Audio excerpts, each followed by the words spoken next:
Hello learners, मैं doctor Naveen Tiwari school of computing graphic era hill university Bhimtal campus में associate professor के पद पे कार्यरत हूँ। इस व्याख्यान में हम डेटा विश्लेषण और अनुकूलन की मूल बातों को समझेंगे। आज के हमारे शिक्षण उद्देश्य हैं डेटा विश्लेषण और अनुकूलन की परिभाषा व अंतर समझना, मीन, मीडियन, मोड जैसे सांख्यिकीय सिद्धांतों को समझना, डेटा की सफाई व रूपांतरण की भूमिका को स्पष्ट करना। आइए सबसे पहले देखते हैं कि डेटा विश्लेषण और अनुकूलन क्या होता है। डेटा विश्लेषण एक ऐसी प्रक्रिया है जिसमें कच्चे डेटा को इकट्ठा, व्यवस्थित, जांचा और व्याख्या किया जाता है ताकि उसमें छिपे रुझान, पैटर्न और उपयोगी जानकारी को समझा जा सके। यह व्यवसायों को तथ्य आधारित निर्णय लेने में मदद करता है, न कि केवल अनुमान पर। कार्यस्थल में डेटा विश्लेषण का महत्व बेहतर निर्णय लेने में सहायक होता है। डेटा आधारित निर्णय अधिक सटीक और व्यावसायिक रूप से प्रभावी होते हैं। प्रदर्शन मूल्यांकन और सुधार, कर्मचारी उत्पादकता, टीम दक्षता और व्यावसायिक लक्ष्यों को ट्रैक करने में मदद करता है। ग्राहक व्यवहार की समझ, डेटा से यह पता चलता है कि ग्राहक को क्या पसंद है, जिससे सेवाएं बेहतर बनाई जा सकती हैं।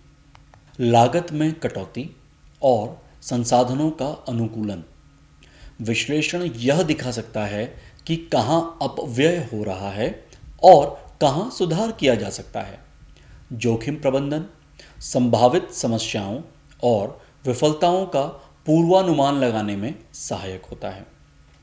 उत्पाद और सेवाओं में नवाचार, डेटा दर्शाता है कि ग्राहक किन विशेषताओं को पसंद करते हैं, जिससे नवाचार को दिशा मिलती है। टाइप्स ऑफ डेटा, डेटा के प्रकार। डेटा विभिन्न तरह का हो सकता है, जैसे स्ट्रक्चर्ड डेटा यानी कि संरचित डेटा, जैसे पंक्तियों और स्तंभों में व्यवस्थित डेटा। जिस तरह से एक्सेल की शीट या फिर डेटाबेस में डेटा होता है, ऐसे डेटा को हम संरचित डेटा कहते हैं, जिसे आसानी से इवैल्यूएट या फिर समझा जा सकता है। दूसरे तरह का डेटा है अनस्ट्रक्चर्ड डेटा या असंरचित डेटा। इस डेटा का कोई भी पूर्व निर्धारित फॉर्मेट नहीं होता है, जैसे कि चित्र, वीडियो, ऑडियो, ईमेल आदि। ये सभी डेटा, चित्र, वीडियो, ऑडियो, ईमेल अलग अलग तरह का हो सकता है। एक चित्र दूसरे से भिन्न होता है, एक वीडियो दूसरे से भिन्न होता है, इसीलिए इसे हम असंरचित डेटा या अनस्ट्रक्चर्ड डेटा कहते हैं। सेमी स्ट्रक्चर्ड डेटा, ऐसा डेटा जो अर्ध संरचित होता है, यानी कि उसमें कुछ डेटा तो स्ट्रक्चर्ड होता है और कुछ डेटा अनस्ट्रक्चर्ड या असंरचित होता है, इसीलिए इसे अर्ध संरचित डेटा कहा जाता है, जो आंशिक रूप से व्यवस्थित हो। उदाहरण के लिए ऐसा डेटा जो JSON या XML फाइलों में उपलब्ध होता है। डेटा को संग्रह करने की विधियाँ, हमारे पास बहुत तरह की विधियाँ हैं जिनसे हम डेटा को संरचित या संग्रह कर सकते हैं, जैसे सर्वे और क्वेश्चनायर या फिर संरेक्षण और प्रश्नावली, जिसमें डेटा प्रश्नों के माध्यम से लोगों से उत्तर प्राप्त करना होता है। जो लोगों से उत्तर प्राप्त होते हैं, इन्हें ही हम डेटा बोलते हैं। तो लोगों से प्रश्न किए जाते हैं और उन प्रश्नों के माध्यम से जो उत्तर हमें प्राप्त होते हैं, उससे हम डेटा संग्रह कर सकते हैं। एग्जाम्पल है कस्टमर का फीडबैक फॉर्म। इंटरव्यूज़ या कि साक्षात्कार के थ्रू भी हम डेटा को कलेक्ट कर सकते हैं, डेटा का संग्रह कर सकते हैं। व्यक्ति से बातचीत के माध्यम से गहराई से जानकारी एकत्रित करना ही साक्षात्कार कहलाता है। साक्षात्कार अलग अलग तरह के हो सकते हैं। हम पर्सनल साक्षात्कार कर सकते हैं, टेलीफोन पे साक्षात्कार ले सकते हैं, या वीडियो कॉन्फ्रेंसिंग के थ्रू भी साक्षात्कार लिया जा सकता है। ऑब्जर्वेशन या पर्यवेक्षण, हस्तक्षेप किए बिना गतिविधियों या घटनाओं का निरीक्षण करना, इसके थ्रू भी हम डेटा को कलेक्ट कर सकते हैं। जैसे इस तरह के ऑब्जर्वेशन हम क्वालिटी कंट्रोल में यूज़ करते हैं, या कंज्यूमर का बिहेवियर चेक करने के लिए भी पर्यवेक्षण या ऑब्जर्वेशन किया जाता है। सेंसर्स और आईओटी डिवाइस यानी कि इंटरनेट ऑफ थिंग्स के उपकरण द्वारा भी डेटा को संग्रह किया जा सकता है। इस तरह का डेटा जिसे हम सेंसर्स और आईओटी डिवाइस से एकत्र करते हैं, ये डेटा स्वतः ही अपने आप रिकॉर्ड होता रहता है। इसके लिए हमारे पास कुछ आईओटी उपकरण होते हैं जो स्वतः डेटा को, जैसे कि तापमान का डेटा, गति का डेटा आदि अपने आप संग्रह करता रहता है। इसके एग्जाम्पल्स हो सकते हैं, जैसे हम आजकल अपने हाथ में फिटनेस बैंड पहनते हैं, हमारे पास स्मार्ट मीटर्स हैं जो ऑटोमेटिकली डेटा को कलेक्ट करते रहते हैं। एक्सपेरिमेंट के द्वारा डेटा संग्रह, प्रयोग के द्वारा डेटा संग्रह, नियंत्रित परिस्थितियों में चर बदलकर डेटा एकत्रित करना। इस तरह का डेटा हमेशा साइंटिफिक या फिर टेस्टिंग इन्वायरमेंट्स में ही संग्रह किया जाता है। ट्रांजैक्शन रिकॉर्ड्स, लेन देन संबंधी रिकॉर्ड, लेन देन संबंधी रिकॉर्ड जैसे बिक्री का रिकॉर्ड, खरीद का रिकॉर्ड, बिलिंग जैसे स्वचालित रिकॉर्ड आदि डेटा संग्रह करने की एक विधि हो सकती है। इस तरह का डेटा संग्रह जनरली हम लोग रिटेल्स में, बैंकिंग में आदि में यूज़ करते हैं। डेटा स्रोत, डेटा कहाँ कहाँ से आ सकता है। प्राइमरी डेटा सोर्स यानी कि प्राथमिक डेटा स्रोत। प्राथमिक डेटा स्रोत वो डेटा है जो सीधे मूल स्रोत से एकत्रित किया गया होता है। उदाहरण के लिए अगर हम सर्वेक्षण से, साक्षात्कार से, प्रयोग के द्वारा या फील्ड निरीक्षण के द्वारा कोई डेटा एकत्र कर रहे हैं तो इस तरह का डेटा प्राथमिक डेटा स्रोत की कैटेगरी में आएगा। जब हमें विशिष्ट तरह की जानकारी चाहिए होती हैं तब हम प्राइमरी डेटा सोर्स का या प्राथमिक डेटा सोर्स का उपयोग करते हैं। दूसरे तरह का डेटा स्रोत है द्वितीय डेटा स्रोत या secondary data source. Secondary data source या द्वितीय डेटा सोर्स वो डेटा स्रोत है जो पूर्व प्रकाशित या किसी अन्य व्यक्ति द्वारा संग्रहित होता है और हम उसे अपने उपयोग में लाने के लिए यूज़ करते हैं। उदाहरण के लिए शोध पत्र, सरकारी रिपोर्ट, प्रकाशित आंकड़े या फिर वेबसाइट्स जो पहले से बनी हुई हैं, हम उन डेटा स्रोत को अपने उपयोग के लिए यूज़ करना चाह रहे हैं तो इस तरह का जो डेटा है उसे हम द्वितीय डेटा स्रोत या सेकेंडरी डेटा सोर्स कहते हैं। और इस तरह का डेटा सोर्स हमेशा त्वरित और किफ़ायती विश्लेषण के लिए उपयोग किया जाता है। तीसरे प्रकार का डेटा स्रोत है आंतरिक डेटा स्रोत या इंटरनल डेटा सोर्स। ये ऐसा डेटा सोर्स है जो संस्था के भीतर से उत्पन्न होता है, जैसे कि बिक्री रिकॉर्ड, मानव संसाधन डेटा या फिर उत्पादन का लॉग डेटा। इसका उपयोग हमेशा प्रदर्शन मूल्यांकन या रणनीतिक योजना बनाने के लिए किया जाता है। अगला डेटा स्रोत है बाहरी डेटा स्रोत या एक्सटर्नल डेटा सोर्स। ये संस्थान से बाहर से प्राप्त जानकारी होती है। उदाहरण के लिए बाजार की रिपोर्ट, मौसम का डेटा, प्रतिस्पर्धी विश्लेषण आदि। इन सभी का यूज़ हम ट्रेंड्स और तुलना के लिए करते हैं। डेटा गुणवत्ता या डेटा की क्वालिटी। डेटा की गुणवत्ता कुछ पक्षों पर निर्भर करती है, जैसे डेटा की सटीकता कितनी है। सटीकता का अर्थ है एक्यूरेसी। इसका मतलब है डेटा यथार्थ या वास्तविकता से कितना मेल खाता है। डेटा की पूर्णता, कंप्लीटनेस, क्या सभी आवश्यक जानकारियां डेटा में मौजूद हैं। सुसंगता, कंसिस्टेंसी, सभी रिकॉर्ड्स में डेटा एक जैसा ही है या नहीं है। इससे भी डेटा की गुणवत्ता नापी जा सकती है। वैधता, डेटा पूर्व निर्धारित प्रारूपों या नियमों के अनुसार है या नहीं है। विशिष्टता, यूनिकनेस, यानी कि डुप्लीकेट या दोहराव रहित डेटा होना चाहिए।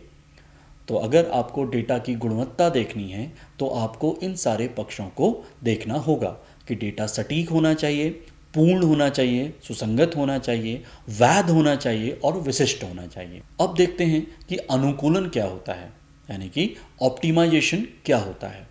अनुकूलन एक ऐसी गणितीय एवं विश्लेषणात्मक प्रक्रिया है जिसके माध्यम से सीमित संसाधनों, बाधाओं और विकल्पों के बीच सबसे श्रेष्ठ या सर्वोत्तम समाधान चुना जाता है, जिससे लाभ अधिकतम हो और लागत या जोखिम न्यूनतम हो सके। अनुकूलन के वास्तविक जीवन के उदाहरण। फैक्ट्री शेड्यूलिंग में मशीनों का अधिकतम उपयोग कैसे किया जाए, इसके लिए अनुकूलन का उपयोग हम कर सकते हैं।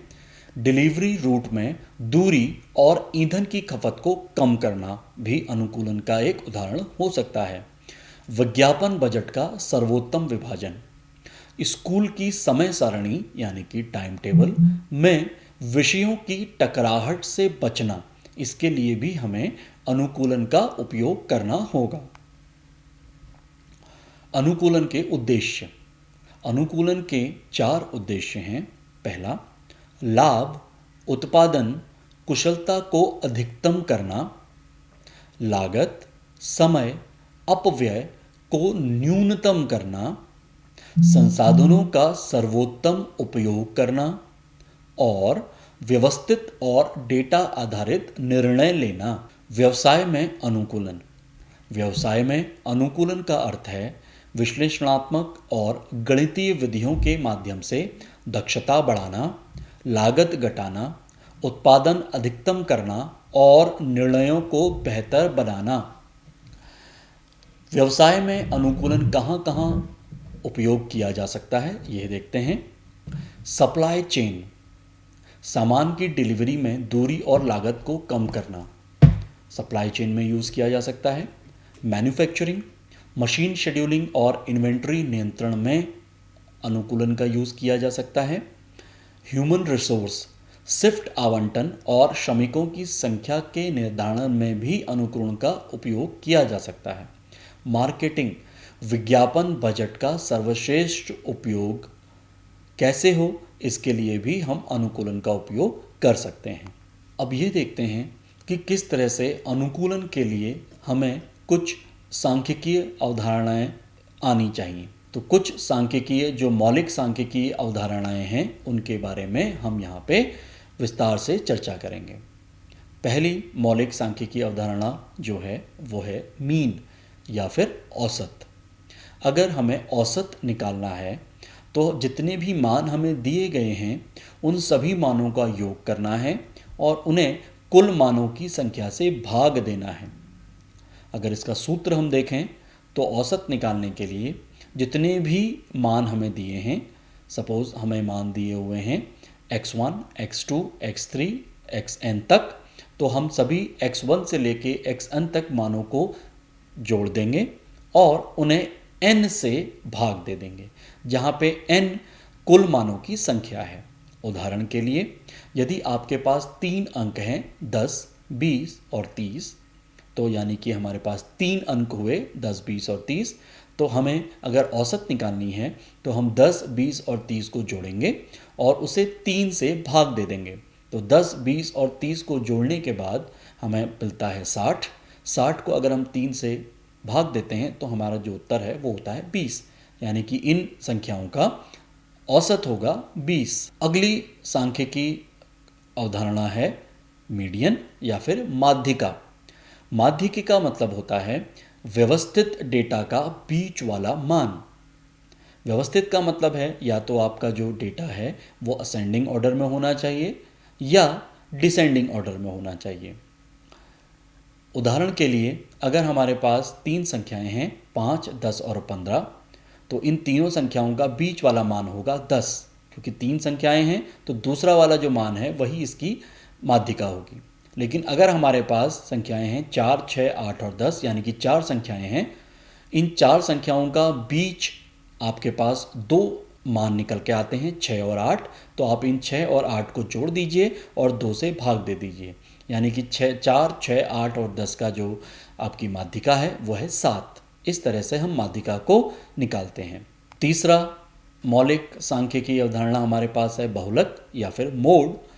बहुलक उस मान को कहा जाता है जो किसी संख्याओं में सबसे ज़्यादा बार आता है। उदाहरण के लिए अगर हमारे पास संख्याएं हैं 2, 4, 4, 6, 4 और 7, तो इसमें सबसे ज़्यादा बार जो मान आया है वो है 4, तो इसलिए हमारा जो बहुलक होगा वो होगा 4।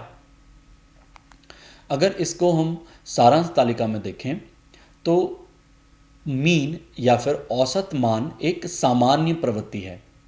मीडियन या फिर बीच का मान डेटा का केंद्रीय बिंदु है। मोड या फिर सबसे बार आने वाला मान सामान्यता या फिर उसका प्रवाह है। अब देखते हैं वर्णनात्मक विश्लेषण क्या होता है। वर्णनात्मक विश्लेषण वह प्रक्रिया है जिसमें ऐतिहासिक डेटा का उपयोग यह समझने और सारांशित करने के लिए किया जाता है कि अतीत में क्या हुआ है। प्रमुख तकनीकें व उपकरण यानी कि की tools and techniques for descriptive analysis. वर्णनात्मक विश्लेषण की प्रमुख तकनीकें हैं सारणीबद्ध सारांश या फिर टैबुलर समरीज, ग्राफ और चार्ट यानी कि ग्राफ एंड चार्ट, और कुछ टूल्स हमारे पास हैं जिनके थ्रू हम लोग वर्णनात्मक विश्लेषण कर सकते हैं, जैसे कि Excel dashboard, Power BI, Google Data Studio. अगर आपको वर्णनात्मक विश्लेषण करना है सांख्यिकीय टूल्स की हेल्प से, तो हमारे पास मीन, मीडियन, मोड जैसे सांख्यिकीय उत्पादन मौजूद हैं। अनुमानात्मक विश्लेषण, इन्फरेंशियल एनालिटिक्स।